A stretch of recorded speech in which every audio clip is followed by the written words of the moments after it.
Quando ia chegando, vendo a cidade, chorou e dizia: Ah, se conheceras por ti mesma, ainda hoje, o que te é devido à paz.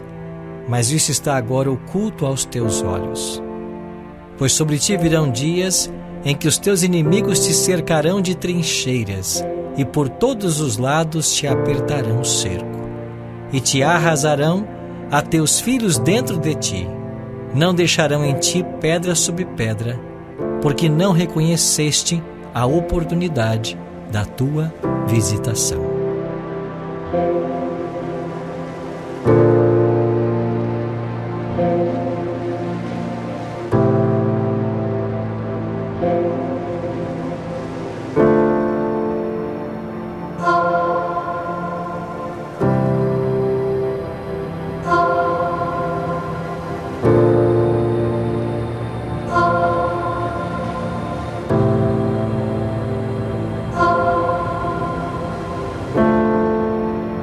O choro faz parte das experiências de todos os seres humanos.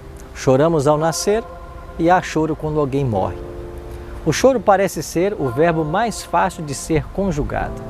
Eu choro, tu choras, todos nós choramos. A Bíblia registra que Jesus chorou em 3 ocasiões. Chorou diante da sepultura de Lázaro, a quem muito amava. O autor de Hebreus diz que Jesus chorou também nos dias da sua carne, tendo oferecido com forte clamor e lágrimas, orações e súplicas a quem o podia livrar da morte. Hebreus 5:7. E finalmente, o texto de hoje, onde Jesus chora à vista de Jerusalém, sobre o Monte das Oliveiras. Qual foi o motivo do choro de Jesus no texto de hoje? Entender o sermão profético por ele pregado lá no Monte das Oliveiras e registrado em Lucas 19 é entender o que acontecerá em breve na história do nosso planeta.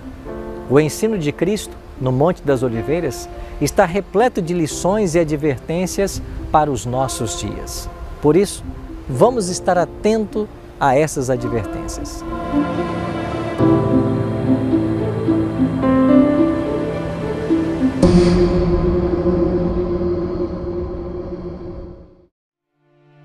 O povo de Israel celebrava 7 festas religiosas ao longo do ano. Eram elas a festa da Páscoa, a festa das primícias, dos pães asmos, do Pentecostes, das trombetas, da expiação e dos tabernáculos. O sermão profético proferido por Cristo em Lucas 19 ocorre por ocasião de uma destas festas, a festa da Páscoa.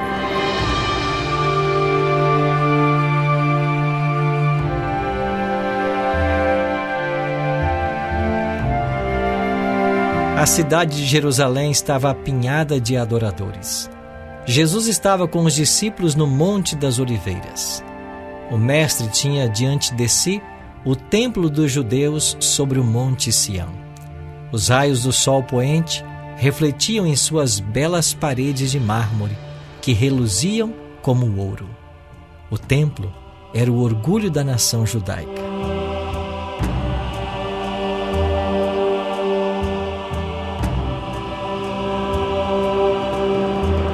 A mente de Cristo é agora ocupada com solenes pensamentos sobre o destino das nações. Quando Jesus entrou em Jerusalém, montado em um jumentinho, milhares de vozes o aclamaram rei. Mas agora estava oprimido por uma misteriosa tristeza.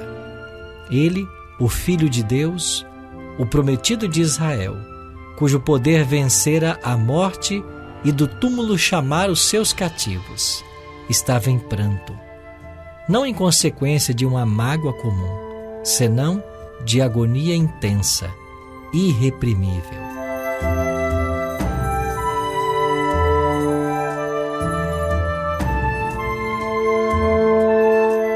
O evangelista Lucas declara que Jesus, ao ver a cidade, chorou.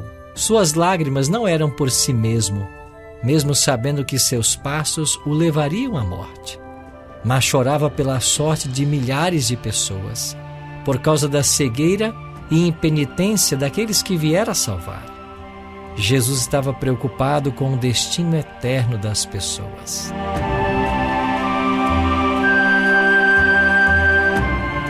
Jerusalém fora honrada por Deus acima de toda a terra. Sião fora eleita pelo Senhor, que a desejara para a sua habitação.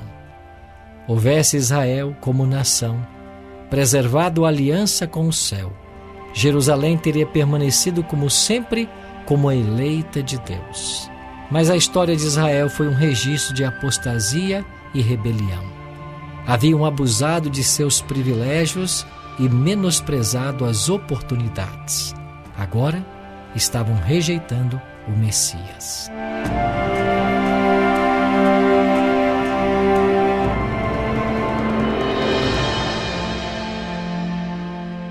Em seu olhar profético, Cristo viu a condenação de uma cidade inteira, de toda uma nação. Sim, aquela cidade e nação que fora escolhida por Deus, seu tesouro peculiar. Sua visão abrangia o futuro. O seu olhar alcançou o ano 70 da nossa era. O local onde estava agora, o Monte das Oliveiras, mais tarde seria ocupado pelo general romano Tito e seu exército. E em visão profética, Jesus viu a chegada dos exércitos prontos para a guerra. Ouviu as vozes de mães e crianças que na cidade sitiada bradavam pedindo pão. Viu o templo sobre o Monte Sião, entregue às chamas, e no lugar onde ele se erguia, apenas um monte de ruínas fumegantes. Ellen G. White descreve sinais e prodígios que prenunciavam a grande destruição de Jerusalém. Ao meio da noite, uma luz sobrenatural resplandeceu sobre o templo e sobre o altar. Sobre as nuvens, ao pôr do sol, desenhavam-se carros e homens de guerra, reunindo-se para a batalha. Os sacerdotes que ministravam à noite lá no santuário aterrorizavam-se com sons misteriosos. A terra tremia, ouviam-se multidões de vozes a clamar: partamos daqui, partamos daqui. A grande porta oriental, tão pesada que dificilmente poderia ser fechada por 20 homens, achava-se segura por imensas barras de ferro fixas profundamente no pavimento da pedra sólida. Abriu-se à meia-noite, independente de qualquer agente visível. E durante 7 anos, um homem esteve a subir e a descer as ruas de Jerusalém, declarando entre as pessoas as desgraças que deveriam sobrevir àquela cidade. De dia e de noite ele clamava, uma voz do Oriente, uma voz do Ocidente, uma voz dos 4 ventos, uma voz contra Jerusalém e contra o templo, uma voz contra os noivos e as noivas, uma voz contra o povo. Esse ser estranho foi preso, açoitado, mas nenhuma queixa lhe escapou dos lábios. Aos insultos e maus tratos, respondia somente: ai de Jerusalém, ai dos habitantes dela. Seu clamor de aviso não cessou, senão quando foi morto no mesmo cerco que havia predito. Apesar de todas as advertências, os judeus não mostraram arrependimento. No ano 70 de nossa era, como Jesus havia predito, tanto a cidade como o templo foram arrasados, destruídos até os fundamentos. No cerco e morticínio que se seguiram, pereceram mais de 1 milhão de pessoas. Os sobreviventes foram levados como escravos, como tais, vendidos, arrastados a Roma para abrilhantar a vitória do vencedor. Estes foram lançados às feras nos anfiteatros ou dispersos por toda a terra como vagabundos sem lar.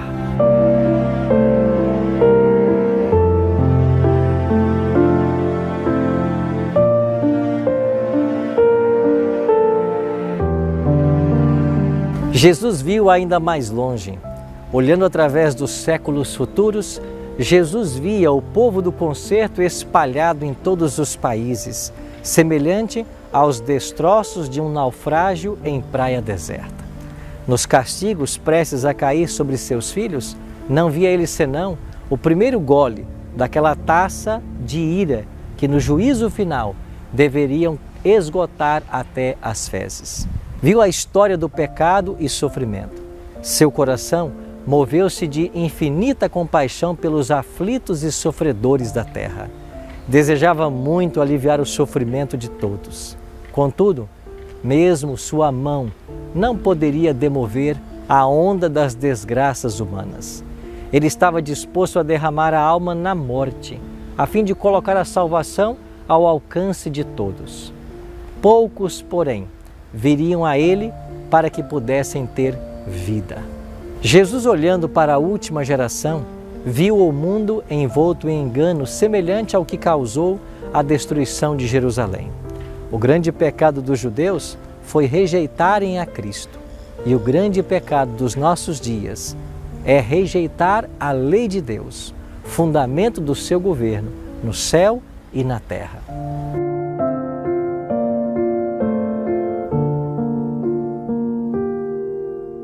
Cristo apresentou aos discípulos um esboço dos importantes acontecimentos que ocorreriam antes do final do tempo, antes da sua vinda.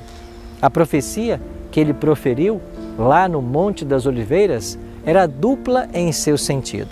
Primeiro, prefigurava a destruição de Jerusalém no ano 70, mas também apontava para os terrores do último grande dia, os dias que antecederão a sua vinda a esse mundo.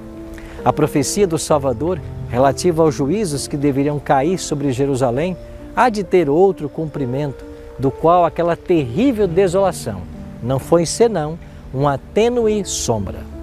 Na sorte da cidade escolhida, Jerusalém, podemos contemplar a condenação de um mundo que rejeitou a misericórdia de Deus e calcou a pés a sua lei. O mundo não está mais preparado para dar crédito à mensagem para esse tempo do que estiveram os judeus para receber o aviso de Jesus relativo à destruição iminente de Jerusalém. Venha quando vier, o dia do Senhor virá de improviso para os ímpios, correndo a vida de sua rotina invariável, encontrando-se os homens absortos nos prazeres, negócios, comércios, ambição do ganho, estando os dirigentes do mundo religioso a engrandecer o progresso do mundo e achando-se o povo embalado em uma falsa segurança. Então, como ladrão, à meia-noite, quando a casa é roubada sem que ninguém espere, sobrevirá assim a repentina destruição. Destruição aos descuidados ímpios que de nenhum modo escaparão.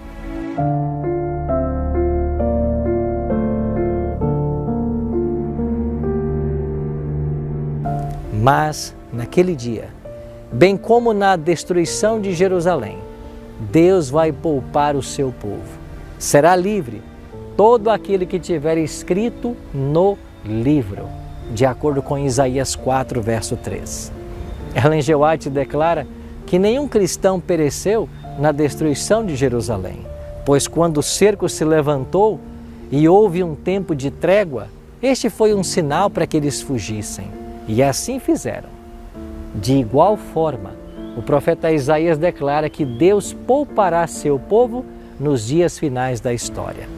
Cristo então prometeu: e todas as tribos da terra se lamentarão, e verão o Filho do Homem vindo sobre as nuvens dos céus, com poder e grande glória. E ele enviará os seus anjos com grande clangor de trombetas, os quais ajuntarão seus escolhidos, desde os quatro ventos do céu, de uma a outra extremidade.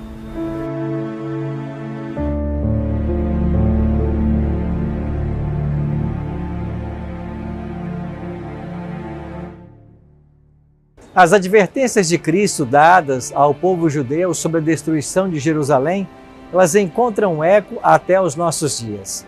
Vivemos um momento onde nos aproximamos também da destruição final desse mundo. E mais do que nunca, precisamos estar atentos às advertências e os sinais dados por Jesus. Primeiro deles, Jesus falou que surgiriam falsos profetas, que seduziriam a muitos. Hoje ouvimos muitas vozes dissonantes, pessoas ensinando aquilo que não está na palavra de Deus. Jesus também falou que o amor se esfriaria de quase todos. E hoje nós percebemos uma perda pelo interesse das coisas espirituais. Cada vez mais as pessoas estão preocupadas com o seu dia a dia, com os interesses pessoais, com as coisas materiais, e muitas vezes o reino dos céus vai ficando em segundo plano. Jesus falou também dos sinais no sol, na lua e nas estrelas. Todos esses sinais já aconteceram, já fazem parte do cenário histórico. Aguardamos agora apenas o momento glorioso em que Jesus aparecerá nas nuvens dos céus. E hoje nós precisamos de uma experiência com Deus, de um preparo que muitos de nós não possuímos.